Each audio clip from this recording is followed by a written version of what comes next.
I almost threw up taking this photo because we are actually going quite fast. You see the little girl in the corner of the picture. She was pushing hard.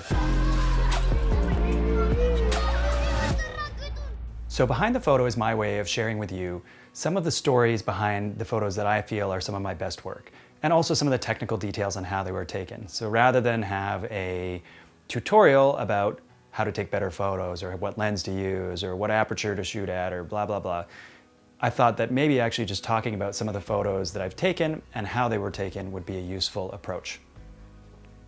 For behind the photo number 2, I've chosen this picture, which is probably, I don't want to say it's the best picture I've ever taken. Maybe it's the best picture I've ever taken. I'm not totally sure.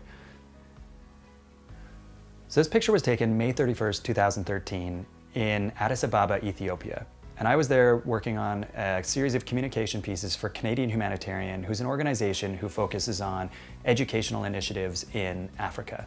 It's funny because when I think about me growing up, how many times did I complain about going to school? And how many times do my kids complain about having to go to school?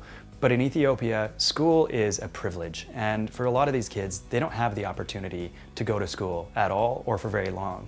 So by providing kids with an outlet for education and a way to access education and a way to eat while they're going to school and medical treatments while they're in school and so they can stay healthy and learn, this gives them their best chance to succeed in the world as they grow up.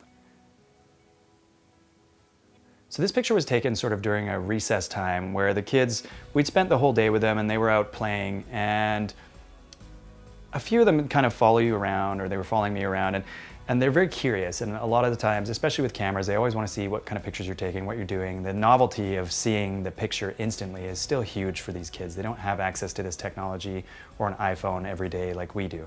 So they're always very interested in, you know, the foreign visitor. And so for me, while I was taking videos and pictures, I try to just kind of step back and not interfere too much. So we were on this merry-go-round, spinning around. I almost threw up taking this photo because we are actually going quite fast. You see the little girl in the corner of the picture. She was pushing hard. And I kept taking pictures, and the first few were not that interesting, but then I landed on this one where somehow, even though we're spinning around in circles, these kids have this look on their face like they are just completely in awe and fascinated with what's going on. And I feel like the picture reflects how I felt about them as well. And to me, it's a great little story and one of my favorite pictures, because a good photo will draw you in. And when I see this picture, even though I took it, I'm drawn into this. I'm wondering what they're thinking. I want to know what's going on. So from a story standpoint, I think there's a lot happening in this image. From a technical standpoint, just pull up my laptop. Whoa. So looking at the metadata for the picture, and I don't think a lot about this stuff while it's happening, but this photo was taken May 31st, 2013, using a Canon 5D Mark III, and the ISO is 800, focal length 24 millimeters, so quite wide, and the lens we were using was a 24 to 105 mil F4 with the image stabilizer, but that wouldn't have been relevant in this particular case. A lot of people would have said, why were you using that lens? Why were you using the F4 lens when you could be using a 24 to 72/8? And the reason was I was shooting video as well, so I wanted the F4 with the image stabilization. At the time, there was no 24 to 70 with image stabilization, and for video, that was a hugely important thing to be using, because the Canon bodies, in the SLRs especially, none of them have any sort of stabilizing capability in the camera itself. So the IS lens allows you to take nice, stable video, and the ability to flip back and forth between stills and video is huge these days. So for me to be able to make a video and also take some still photos along the way is a huge value add for the client, and something that I really enjoy being able to do too, because I don't like being stuck just taking video. Sometimes I see a great photo and I just want to take it. The f-stop is 5.6 and the exposure time is 1/10 of a second. And 1/10 of a second is actually a very difficult shutter speed to get a clear image. And I think it might have been possible to take this photo using a slightly faster shutter speed, maybe 1/30th of a second, but it probably wouldn't have had the same effect. So really, even though we actually are moving extremely fast, but what's sort of striking about this photo is that the background is completely blurred, which means the focus is entirely on the kids and their expression. Had the background been a little more clear, like say we'd shot this at 1/30th of a second, there would have been maybe some distracting elements in the background. So having shot it at 1/10 of a second was risky because there's a chance that any amount of vertical play in the camera would have ruined the photo completely. But, you know, in some ways we're lucky that this merry-go-round was actually quite stable, I guess you could say. It moved on a horizontal plane. So 1/10 of a second allowed for the background to be completely blurred out. And yes, that is what makes this photo.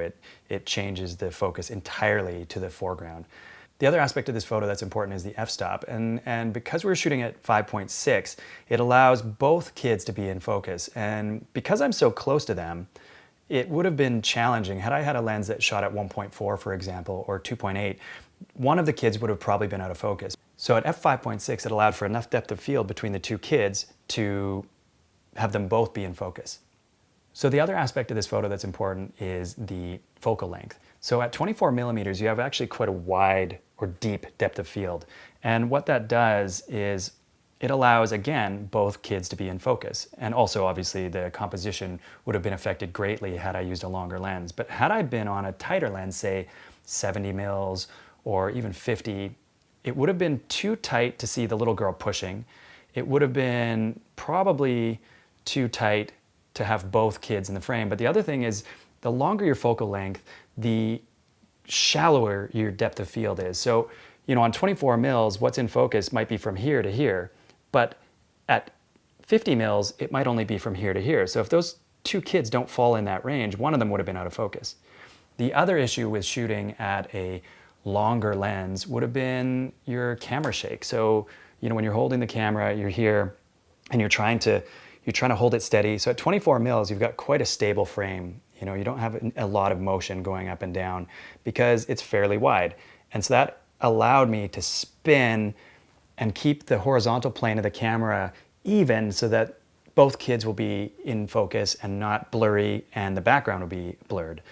But had I had a longer lens, you would start to induce a little more shake. So the longer the lens, the harder it is to keep the camera stable.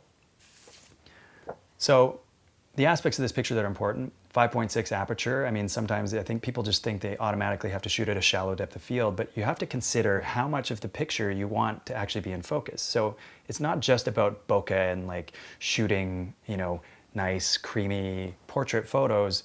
If you have two people in a picture or two things in the photo that you want in focus, you really need to think about how much of that should be in focus. So don't automatically just go to the lowest aperture, 2.8 or 1.4 or whatever your lens does, 1.2, because your job as a photographer is actually to point the audience in the direction and create focus on the actual story in the photo. So in this particular case, using a shallow depth of field, a really shallow depth of field would not have been appropriate. Here the focus is created through motion blur, and that was caused by the slow shutter speed of 1/10 of a second. The other element here that's important is ISO 800, and that's actually a fairly high ISO to be using shooting outdoors. But again, so aperture, ISO, and shutter speed are all directly related to each other. If you change one, you have to change one of the others. And that is generally in like half or double. So if you go one stop, that would be the difference of ISO 400 and 800. One more stop would be the difference of ISO 800 and 1600. And on the scale of f-stops, you know, 5.6 to 4 is one stop. 5.6 to 8 is one stop. So that's enough for the technical detail. I think what's interesting about this photo, though, is that to me, this picture actually is sort of a great synergy between technical excellence and a great story. And I think, like we talked about, the blurred background really focuses the attention on the two boys in the photo, and they just have this incredible look on their face, and I will never forget that. And to me, this was just one of those moments that really stands out in my photography career. And it's also a reason why maybe sometimes doing personal projects is actually very important, because you can do a technically excellent photo, but if your heart's not in it, it doesn't always mean a lot. I've taken plenty of pictures that I look back on that are good photos, but don't have any sort of emotional place in my memory. And a photo like this, I can't forget, and it's something that I'll carry with me for the rest of my life. But also, I hope it means something to the people that see it as well, and maybe helps frame their perspective on how they see the world. For me, working with Canadian Humanitarian has been extremely rewarding. It's been a chance to do some of my best work. The reason I do it is because I spend so much time taking pictures and making videos for for a paycheck and for clients, and I'm happy to do that. I love my job. But sometimes you need to do something just for you. And I think these projects in this sort of capacity are extremely rewarding. One, the work is always appreciated. And two, every now and again, doing a project like this reminds me how much I love photography, how important it is, and what it means in the world and in the bigger context of things. It's a life-changing opportunity if you do have that moment that you're able to do work like this. Take it.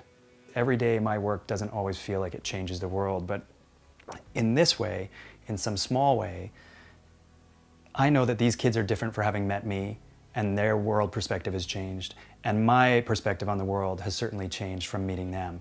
And I think what's important about that is that even though I can't single-handedly change anything with my pictures in the world, I mean, the problems that you see in Africa are just so big and so beyond comprehension that one little moment, one little donation that maybe a photo that I take helps get for these kids, that's a small contribution in the big picture, but it's a big contribution to one person's life. And sometimes that can feel overwhelming. Sometimes you want to do good in the world in a big way, but the reality is sometimes your best way is to put one foot in front of the other and help one person at a time, work on one thing at a time.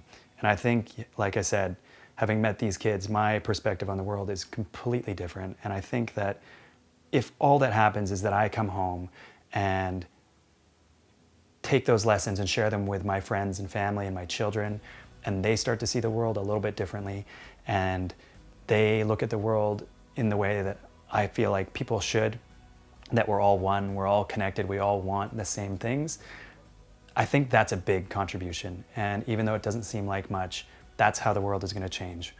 One little thing at a time, one person at a time, one meaningful interaction between me or you and whoever in the world at a time.